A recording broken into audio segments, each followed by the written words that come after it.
Welcome back to the channel Coin Collector's World, where we dive deep into the stories, history, and values behind some of the most fascinating coins ever minted.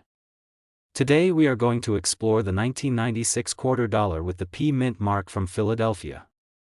Now at first glance you might be thinking this is just an ordinary Washington quarter that millions of people used every day for vending machines, parking meters, and everyday purchases back in the mid-1990s. But what if I told you that certain examples of this coin have sold for hundreds and even thousands of dollars depending on their condition, rarity, and mint errors? That is exactly what we are going to talk about today, so make sure you watch until the very end, because we will also cover the current market values and what you should be looking for if you happen to have a 1996 P quarter sitting in your collection or even hiding inside your pocket change. The Washington quarter design was introduced back in 1932 to celebrate the 200th anniversary of George Washington's birth. The obverse of the coin shows the familiar portrait of George Washington designed by John Flanagan. On the reverse we see the heraldic eagle with outstretched wings, holding arrows and an olive branch. This design was used for decades up until the state quarter program started in 1999.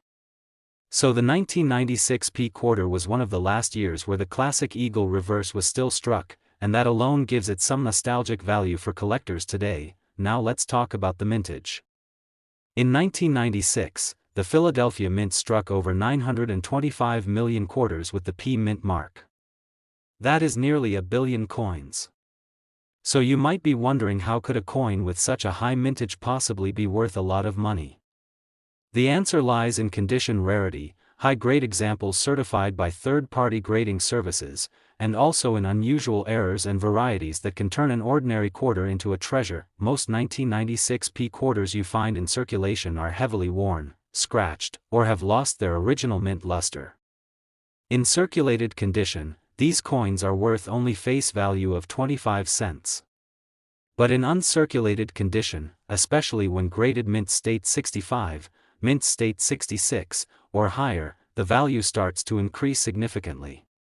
Collectors are willing to pay strong premiums for coins that survived in pristine condition because they are much harder to find. Imagine, out of nearly a billion struck, only a very tiny percentage are still in near perfect shape today. Let us go over some auction records. A 1996 P quarter graded mint state 68 by PCGS once sold for more than $1,500. That is right, a modern quarter from the 1990s selling for more than $1,000 simply because of its exceptional condition. Even coins graded mint state 67 regularly bring strong prices in the hundreds of dollars range. This is because MS67 and MS68 examples are incredibly rare compared to the overall mintage, but it does not end there. Some 1996 P quarters are known to have mint errors that make them stand out. Collectors love dramatic errors such as off-center strikes where part of the design is missing, double-struck coins, die cracks, broad strikes, or coins struck on the wrong planchet. Any of these errors can dramatically increase the value depending on the severity and visual appeal. For example, a 1996 P quarter struck off-center with about 50% of the design missing can easily sell for several $100s. A double denomination error where a quarter was struck on a planchet meant for another denomination could bring even more. There are also varieties such as double dies or repunched mint marks that some collectors hunt for. While the 1996 P does not have any extremely famous double die varieties, it is always a good idea to carefully check your coins under magnification because small anomalies can still add premium value. Now let us break down the current market values. A 1996 P quarter in average circulated condition is worth only face value of 25 cents. In uncirculated condition with grades around MS63 to MS64, the value might be between $2 and $5. At MS65 the value jumps higher, often around $10 to $15. At MS66, collectors might pay between $30 and $75. At MS67, the coin can easily be worth $200 or more. And at the highest known grade of MS68, prices can exceed $1,000 at major auctions.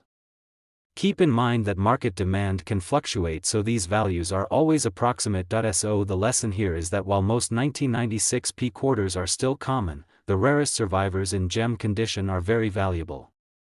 If you come across rolls of quarters or inherit a collection, it is always worth searching for coins that have that blazing original luster, no major scratches, and strong strike details.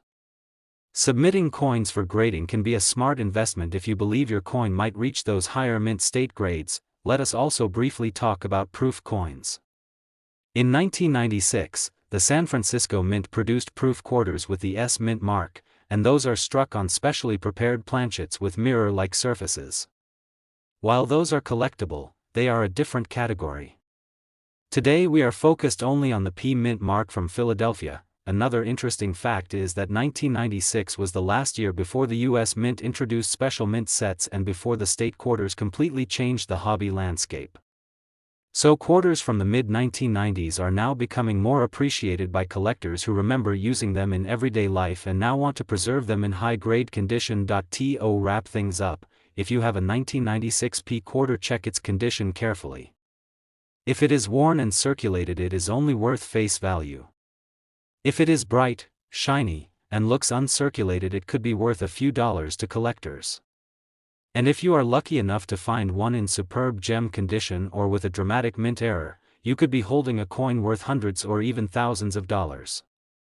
Always handle your coins carefully by the edges, store them in protective holders, and consider professional grading if you think you have a standout piece. Today we are diving into one of the most fascinating coins in American history. It is the 1965 Washington quarter with no mint mark. At first glance it looks like just another ordinary quarter that you could easily overlook in your change.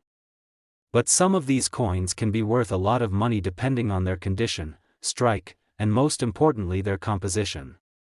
So if you have a 1965 quarter sitting in your drawer or tucked away in your collection, you might be holding something that could be worth far more than just 25 cents. Let us start with a bit of history.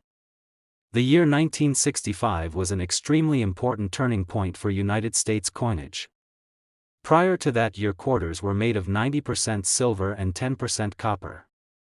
But with silver prices climbing rapidly, the U.S. Mint decided to remove silver from quarters starting in 1965.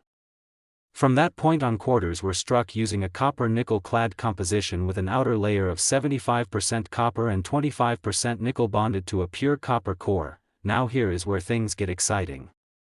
During this transition, a small number of 1,965 quarters were accidentally struck on leftover silver planchets from 1964. These transitional era coins look almost identical to regular clad quarters, but they are actually made of 90% silver, just like the earlier coins. Because of their rarity, these 1965 silver quarters are highly sought after by collectors and can bring hundreds or even thousands of dollars at auction. So how can you tell if your 1965 quarter is the rare silver variety? The first step is to look at the edge of the coin. Normal clad quarters will show a brownish copper stripe along the edge because of the copper core. A silver quarter, on the other hand, will have a solid silver edge with no copper visible. Another clue is the weight. A standard clad quarter weighs 5.67 grams while a silver quarter weighs about 6.25 grams. If you have a precise scale, that can be a quick way to check. Now let us talk about values, because this is what makes the 1965 no mint mark quarter so exciting. Circulated clad quarters from 1965 are still worth face value, which is just 25 cents. But higher grade examples, especially those graded mint state 65 or higher by companies like PCGS or NGC, can sell for $20 to $100 depending on eye appeal and luster. Even clad examples with full strikes or special qualities can bring solid premiums. The real money, however, is in the silver transitional era coins. A genuine 1965 silver quarter, authenticated and graded by a top service, can fetch anywhere from $3,000 to over $10,000 at auction. In fact, one example graded mint state 66 by PCGS sold for more than $12,000 not long ago. These are the coins that truly get collectors excited because they represent a rare mistake in U.S. mint history, but the story does not stop there. Some 1965 quarters also exist with dramatic mint errors such as double strikes, off-center strikes, or even wrong planchet errors where a quarter design was struck on a dime or nickel blank. Depending on the severity of the error, these can be worth hundreds or thousands of dollars as well. So if you have a 1965 quarter in your collection or in your change jar, it is worth taking a closer look. Even if it is just a clad example in mint state condition, it could bring in more than face value. And if you happen to find the elusive silver transitional error, then you have truly struck gold, or rather silver. As for the current market value in 2025, here is what collectors are paying. A regular circulated 1965 quarter is worth only face value. A mint state 65 clad example can sell between $20 and $50. Superb gem examples like mint state 67 can bring over $500 at major auctions. A confirmed 1965 silver quarter can range anywhere from $3,000 on the low end to over $12,000 or more depending on grade and demand. So the next time you are checking your pocket change, keep an eye out for that 1965 no mint mark quarter. It may look ordinary, but with the right composition or error it could be worth a fortune. That wraps up today's video. If you enjoyed this deep dive into the 1965 Washington quarter and its fascinating history, make sure to subscribe for more coin collecting videos. Do not forget to like the video and leave a comment below if you have ever found or own a 1965 quarter. Who knows, maybe the next valuable discovery is sitting in your pocket right now.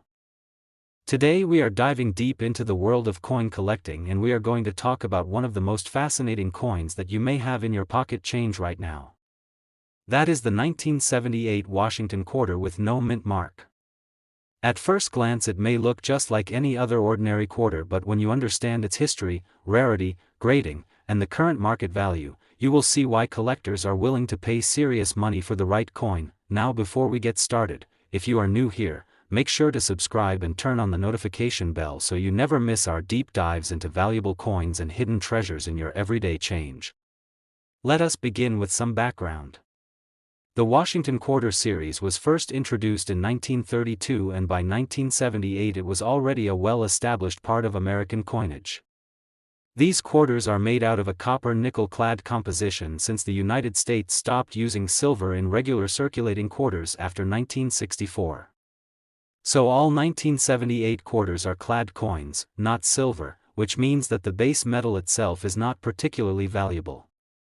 However, the value of these coins comes not from the metal content but from minting details, rarity, condition, and collector demand. Now here is where things get interesting. The no mint mark 1978 quarter means it was struck at the Philadelphia Mint.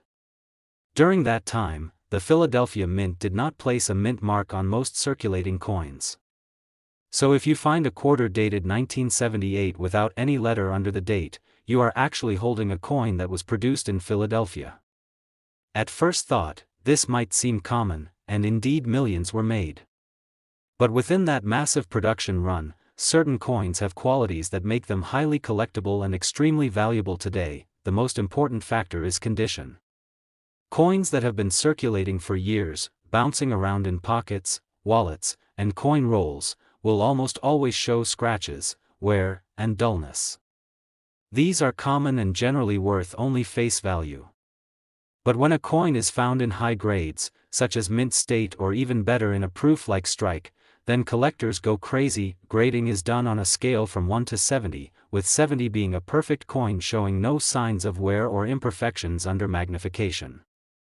A 1978 no mint mark quarter that grades at mint state 65 or higher is already worth far more than 25 cents. Once you move into the highest levels such as mint state 67 or mint state 68, the value can jump into the hundreds or even thousands of dollars. Auction records show that exceptional examples have been sold for incredible prices. For instance, a 1978 no mint mark quarter graded by a professional coin grading service at mint state 67 or higher has reached well over $1,000 in auction. In some cases, even more depending on eye appeal, strike quality, and luster. Now let us talk about error coins, because this is where the big money really comes in. Mistakes at the mint can create coins that are one of a kind, and collectors are always on the lookout for them. Errors could include off-center strikes, double dies, clipped planchets, and more. A double die obverse, for example, will show doubling in the lettering or in Washington's profile, creating a very noticeable effect that increases desirability. Such coins can bring in hundreds or even thousands of dollars depending on rarity and condition. Another aspect that can increase value is full strike detail. On Washington quarters, sharp details on Washington's hair and on the eagle on the reverse are indicators of a strong strike. Collectors pay premiums for coins that show every tiny detail clearly. Combine this with high-grade preservation and you have a winner. So what is the current market value today in 2025 for the 1978 no mint mark quarter? For common circulated examples you will find them worth only face value, just 25 cents. For coins in about uncirculated condition they might bring $1 or $2. But once you reach mint state 65 you could be looking at values ranging from $25 to $50. Coins graded mint state 66 often sell for between $75 and $150. Mint state 67 examples are much harder to find and can sell for anywhere between $300 to $600. And in the highest grades such as mint state 68, we are talking about four-figure prices with auctions closing at well over $1,000 and in some rare cases even close to $2,000. Error examples can go even higher depending on the specific type and visibility of the error. An off-center strike could bring $50 to several $100. A dramatic double die could fetch thousands.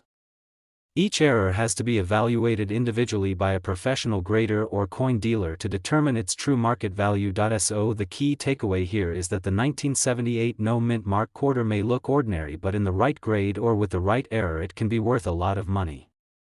If you have some old change lying around, take a closer look at those quarters from the late 70s. You just might have a treasure hiding in plain sight. And remember, if you think you have a high-grade example or an error coin, it is always a smart move to send it to a professional grading service like PCGS or NGC. A certified grade not only protects your coin but also ensures maximum value when selling to collectors or through auction houses. So next time you are searching through coin rolls or even just checking your spare change, keep your eyes open for that 1978 no mint mark Washington quarter. It might just be your lucky day. Thank you all for watching. If you enjoyed this video, please give it a thumbs up, subscribe to the channel, and share it with your fellow collectors. Let me know in the comments if you have found any 1978 no mint mark quarters and what condition they were in. Who knows, maybe your coin is worth far more than you ever imagined.